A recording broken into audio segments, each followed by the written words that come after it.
Rainy night, wind slashing across the rooftop helipad of a high-rise hotel. The party had ended late, music off, lights still blazing. A female CEO stumbled onto the landing pad, champagne glass still in hand. Security whispered, "We need a pilot." A man in an old flight jacket stepped forward, single dad. He checked the wind, glanced at the control panel. The CEO laughed softly, exhausted. "Just get me home." Rotors spinning, rain tearing through wind. The helicopter lifted off the pad. Mid-flight through the dark sky, a small incident occurred. The man reacted in an instant, and what she did after the flight, he never expected. Mark Hale was 41 and had been flying helicopters for 20 years. He'd started in the military, flying rescue missions and transport runs. He'd been good at it, calm under pressure, precise, reliable. Then his wife died in a car accident 7 years ago, and everything changed. Mark left the military to raise their son, Noah, who was 9 now. He took contract work flying helicopters at night, corporate clients, medical transports, emergency calls, whatever paid bills and let him be home during the day.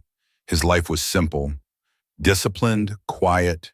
He dropped Noah off at school every morning, picked him up every afternoon, helped with homework, made dinner.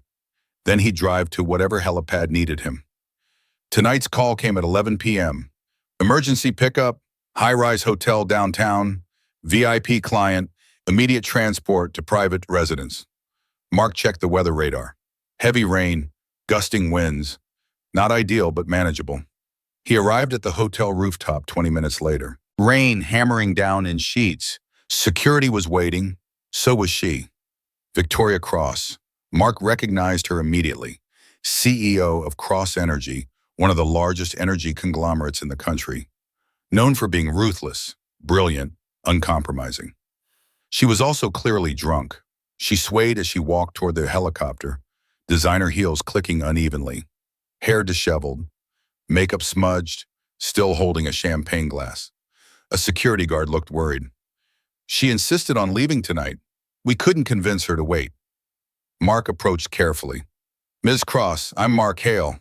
I'll be flying you home, but I need to check conditions first. The weather's rough."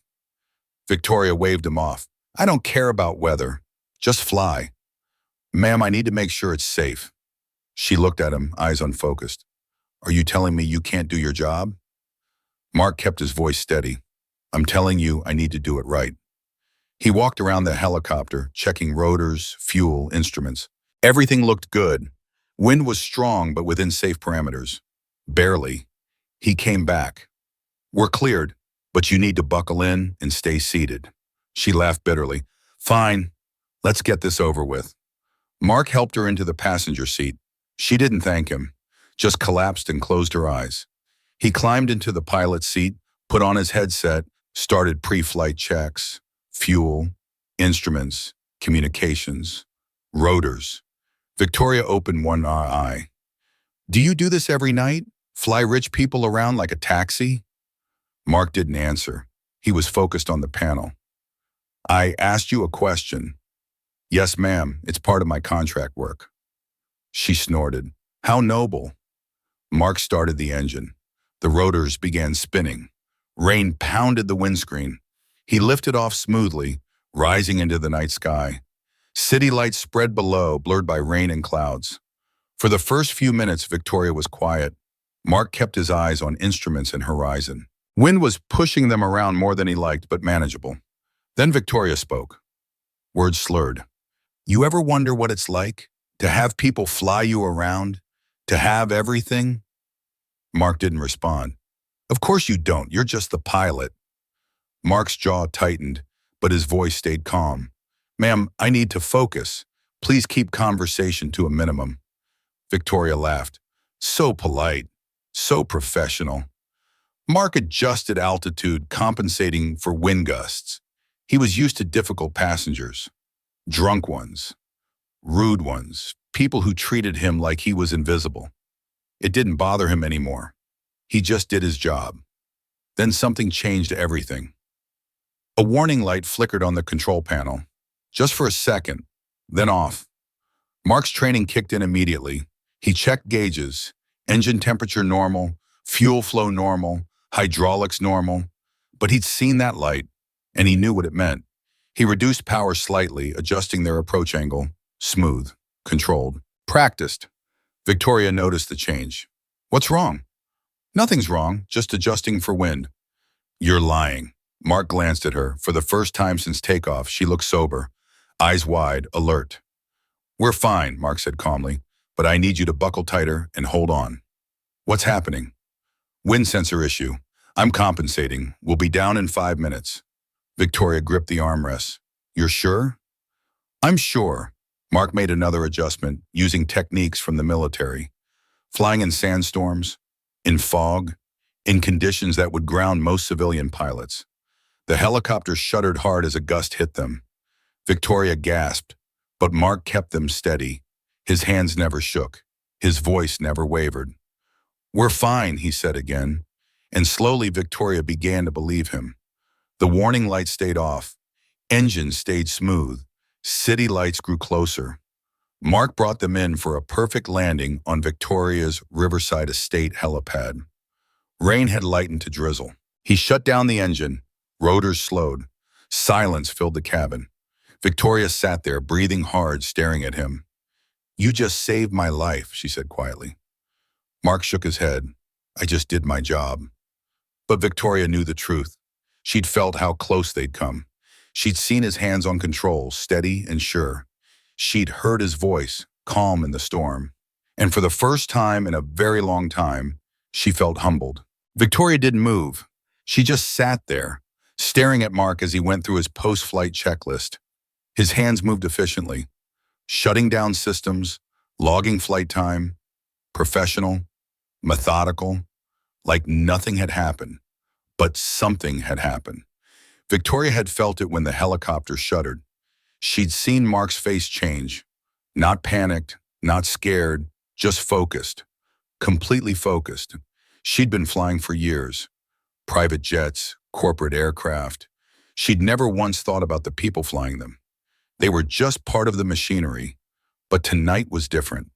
Tonight she'd seen real skill, the kind that saved lives. Mark unbuckled and opened his door. Rain misted in, cool and fresh.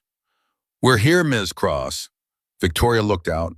The lights of her mansion glowed through the drizzle. Her home, her sanctuary. It had never looked so far away. She unbuckled slowly, hands shaking, not from alcohol, that had burned off. She was shaking because she'd just realized how close she'd come to never seeing this place again. Mark came around and opened her door, offered his hand. Victoria took it.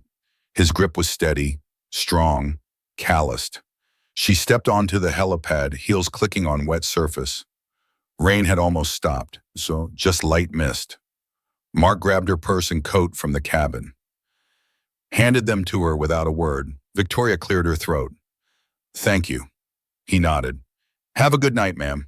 He turned to leave. Wait. Mark stopped, turned back. Victoria stood there, feeling suddenly awkward, uncertain, two feelings she hadn't experienced in decades. What you did up there, that wasn't just flying. Mark's expression didn't change. It's my job. No, it was more than that. Ma'am, I need to get back. I have another call in an hour. Where did you learn to fly like that? Military. What branch? Army, medevac and transport. How long? 12 years.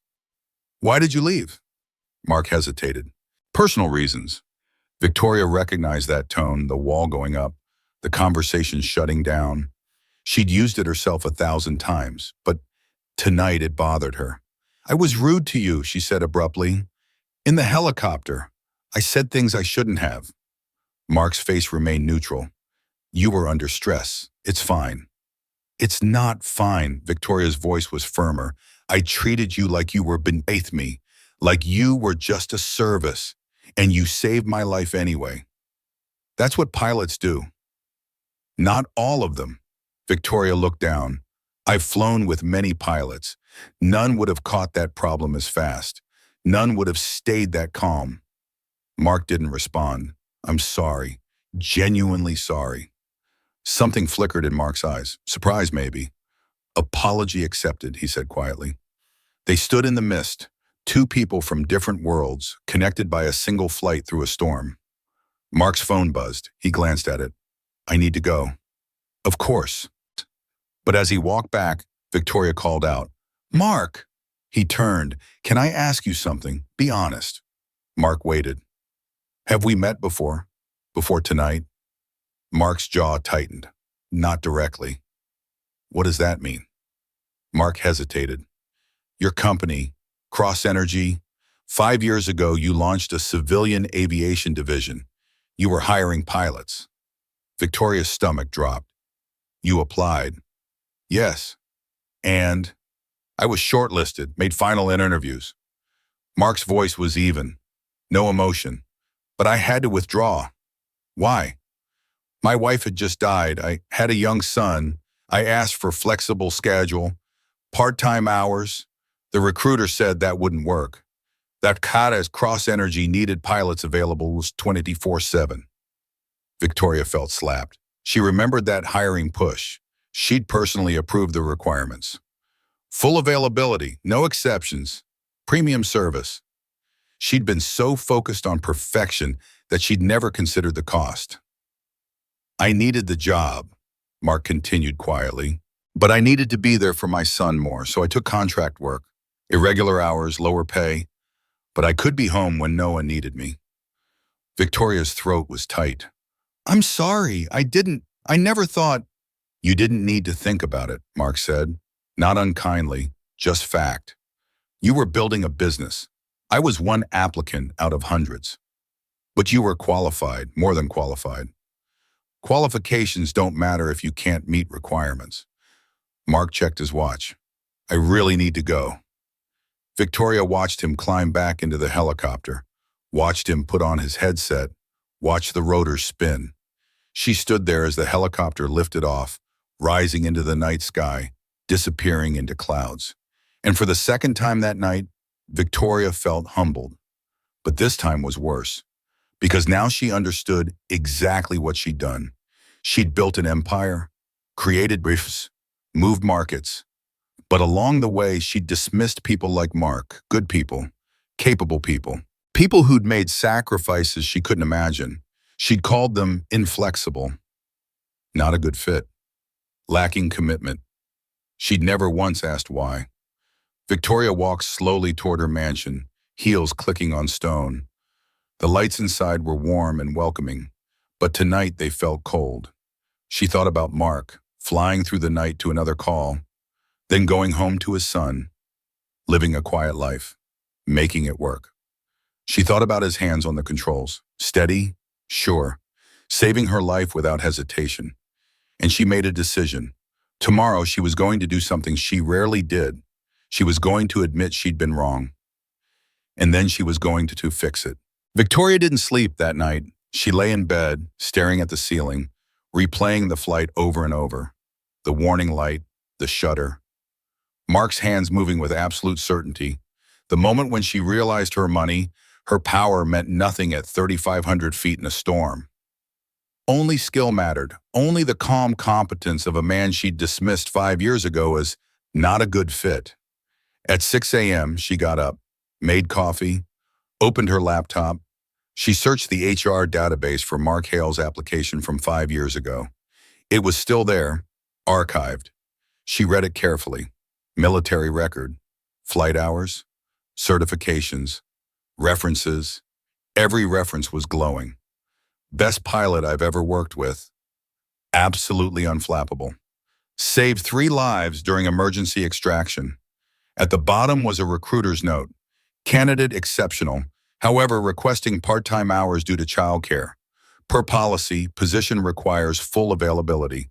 Recommend pass. Victoria had signed off without a second thought. She closed the laptop and sat there. Then she made a call.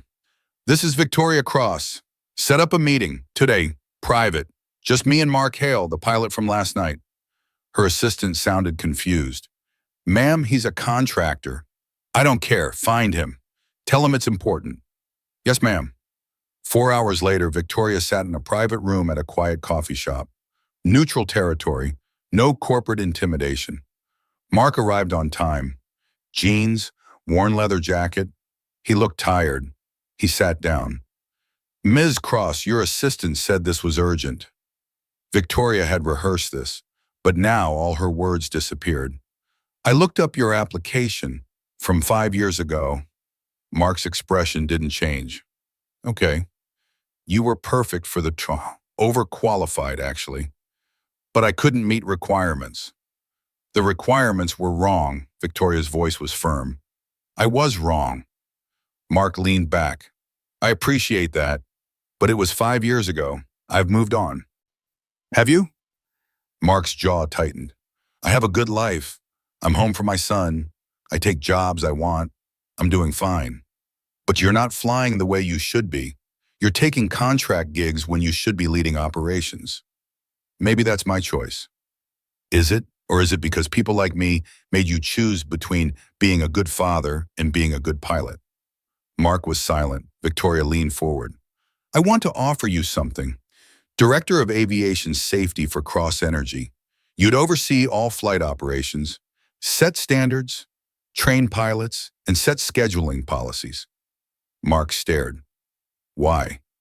Because last night you saved my life while I was being rude to you. You just did your job perfectly. Victoria's voice caught. And because if you'd been working for me 5 years ago with real authority, maybe good pilots wouldn't have burned out. Maybe we'd have better operations. Mark shook his head. That's a big tune. That requires constant presence. No, it's for someone who understands what pilots need, including reasonable hours and family time. Victoria pulled out a folder. Flexible hours, work from home options, schedule around your son's school, full benefits, triple salary. Mark opened the folder slowly, read through it. Why are you doing this?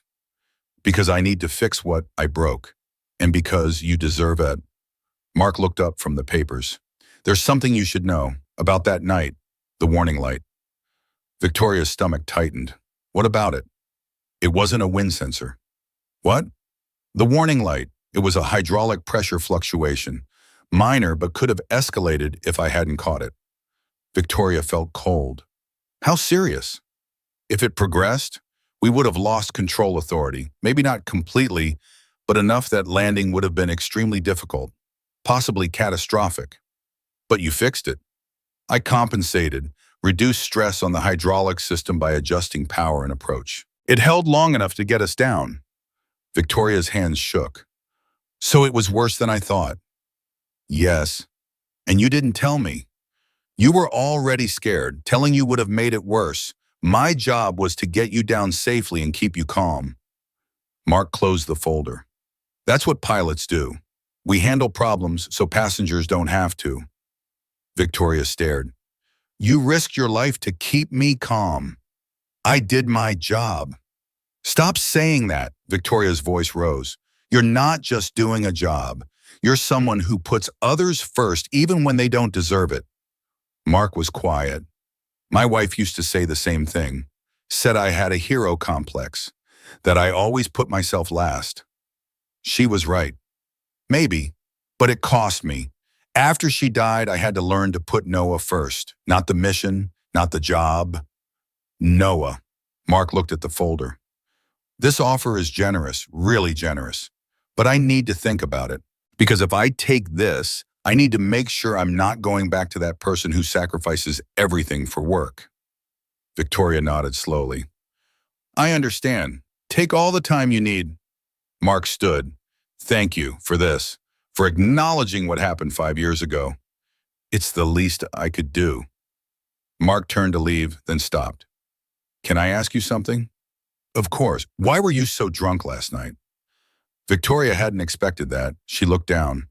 Because I just fired 3 department heads for missing quarterly targets. And I realized while doing it that I've become someone who destroys lives over spreadsheets. Her voice was barely a whisper. And I hated myself for it. Mark looked at her for a long moment. For what it's worth, you don't seem like that person right now. I'm trying not to be. That's a start. Mark left. Victoria sat alone, staring at the empty chair. She thought about the woman she'd been 12 hours ago. Drunk, arrogant, careless. She thought about the woman she wanted to be, and she thought about Mark, flying through the night, keeping people safe, going home to his son, living a quiet life of incredible dignity. She didn't know if he'd take the job, but she knew one thing for certain. Whether he accepted or not, she was going to change how Cross Energy treated people like him. Because last night in a helicopter during a storm, she'd learned what real strength looked like, and it looked nothing like power. 3 days later, Mark called Victoria. "I've thought about your offer. Can we meet?" They met at the same coffee shop. This time, Mark brought Noah. The boy was 9, with his father's quiet intensity and a backpack full of homework. "Noah had early dismissal today," Mark explained. "Hope that's okay." "Of course," Victoria smiled. "Hi, Noah." Noah looked up shyly. "Hi." Victoria ordered hot chocolate for Noah and coffee for them. They sat at a corner table. Noah pulled out a math worksheet and started working, earbuds in, absorbed. Mark watched his son, then turned to Victoria. "I've been thinking about the job I want to accept, but I have conditions." "Name them." Mark pulled out a paper with handwritten notes. "First, I need authority to implement real changes, not recommendations, actual policy changes." "Done." "Second, I need a team. I can't do this alone. People who understand balancing work and family. Former military, single parents. People shut out by rigid policies." Victoria nodded. "Full hiring authority." "Third, and this is non-negotiable, I need to be home for Noah. School events, doctor appointments, homework time. If there's conflict between work and my son wins every time." Victoria leaned forward. "Mark, that's not a condition. That's the entire point. You set the culture. If you're not putting family first, how can you expect other pilots to?" Mark looked at her carefully. "You really mean that?" "I really mean that." Mark glanced at Noah. "One more thing. I want you to talk to the 3 department heads you fired." Victoria's stomach tightened. "Why?" "Because if you're serious about changing, you need to understand what you did to them. Not just me, them." Victoria looked down. "They probably hate me." "Maybe, but you owe them that conversation." Victoria was quieta, then nodded. "You're right, I'll reach out." Mark held out his hand. "Then we have a deal." Victoria shook it. "When can you start?" 2 weeks. Need to finish current contracts and get Noah settled." "Fair enough." Noah looked up. "Dad, are you taking a new job?" Mark smiled. "Yeah, buddy, a good one." "Will you still pick me up from school?" "Every day." Noah grinned and went back to work. Victoria watched them, feeling something shift inside. This was what mattered. Not quarterly reports, not stock prices. This, a father and son building a life together. Over the next week, Victoria did something she'd never done. She called each fire department head, apologized, listened to their stories. One had a sick parent, one had a child with special needs, one struggled with depression and needed flexibility. She couldn't give them jobs back, but she could acknowledge the harm and ensure it didn't happen again. Mark started on a Monday morning. Victoria introduced him to the executive team. Some looked skeptical. A former contract pilot with no MBA, setting policy? But Mark's first presentation silenced them. He'd created a comprehensive plan for pilot scheduling, mental health support, and family accommodation, industry research, pilot interviews, a system both humane and efficient. "This will cost money," one executive said, "training backups, building flexibility." "Yes," Mark said calmly, "but it will save money on turnover, burnout, and accidents from exhausted pilots. It's also the right thing to do." Victoria backed him completely. "We're implementing this, all of it." The executive team approved it. Within 3 months, pilot retention improved, incident reports dropped, morale went up. Other companies asked how Cross Energy had turned their aviation division around so quickly. Victoria's answer was always the same. "We hired the right person and got out of his way." One evening, Victoria was working late when Mark knocked. "Got a minute?" "Of course," Mark sat down. "I wanted to thank you for taking a chance on me." Victoria shook her head. I didn't take a chance. I corrected a mistake. Still, you could have just moved on, but you didn't. Victoria looked at him. You saved my life, Mark, twice. Once in that helicopter, and once by showing me what kind of person I'd become. Mark smiled. Noah asked about you today. Wanted to know if you were coming to his school science fair. Victoria blinked. He wants me to come? He's been working on a project about helicopters. He'd like to show you. Victoria felt her throat tighten. I'd love to come. Thursday at 6. I'll text you details. I'll be there. After Mark left, Victoria sat at her desk. She thought about the woman she'd been that rainy night. Drunk, lost, disconnected. And she thought about the woman she was becoming. It wasn't about power anymore. It was about showing up, being present, making things right.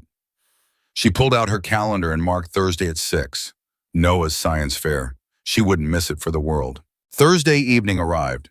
Victoria left the office at 5:30, something she hadn't done in years. Her assistant looked shocked. She drove to Noah's school and walked into the gymnasium where the science fair was set up. Tables lined the walls. Kids ran around. Parents took photos. Victoria spotted Mark and Noah at a table near the back. Noah's project was a model helicopter made from cardboard and plastic bottles. The poster explained helicopter physics in surprisingly sophisticated detail. Victoria, Noah waved. She walked over smiling. Hi, Noah, is this your project? Noah nodded enthusiastically. It's about how helicopters work. Dad helped with the rotors. It's incredible. Noah launched into his explanation. Lift, thrust, torque. He'd clearly learned from his father. Victoria listened intently, genuinely impressed. Mark stood to the side, watching with a quiet smile. When Noah finished, Victoria said, You should be very proud. This is excellent work. Noah beamed. Thanks. Want to see it fly? The rotors spin. Absolutely. Noah flipped a switch and the tiny rotors whirred. Other kids gathered to watch. Victoria glanced at Mark. He was looking at his son with such pure pride that it made her chest ache. This was what mattered. This moment. After the fair ended, Victoria walked them to their car. Thank you for coming, Mark said. It meant a lot to him. It meant a lot to me, too. Noah was already in the car arranging his project carefully. Mark turned to Victoria. You've changed since that night. I hope so. You have. You are present now. Before, you were always somewhere else. Victoria looked down. I was running from something. And now? Now I'm trying to run towards something instead. Mark smiled. That's better. They stood in the parking lot, evening air cool and clear. Mark, can I tell you something? Of course, Asarmu. That night in the helicopter, when I thought we might not make it, I didn't think about my company or money. I thought about all the moments I'd missed, all the times I chose work over people. Mark listened quietly. You didn't just save my life, you gave me a chance to actually live it. Mark's voice was gentle. You're doing that now. That's what counts. Noah called from the car. Dad, can we get ice cream? Mark laughed. Yeah, buddy. He looked at Victoria. Want to join us? Victoria hesitated, then smiled. I'd love to. They went to a small ice cream shop. Noah got chocolate. Mark got vanilla. Victoria got strawberry.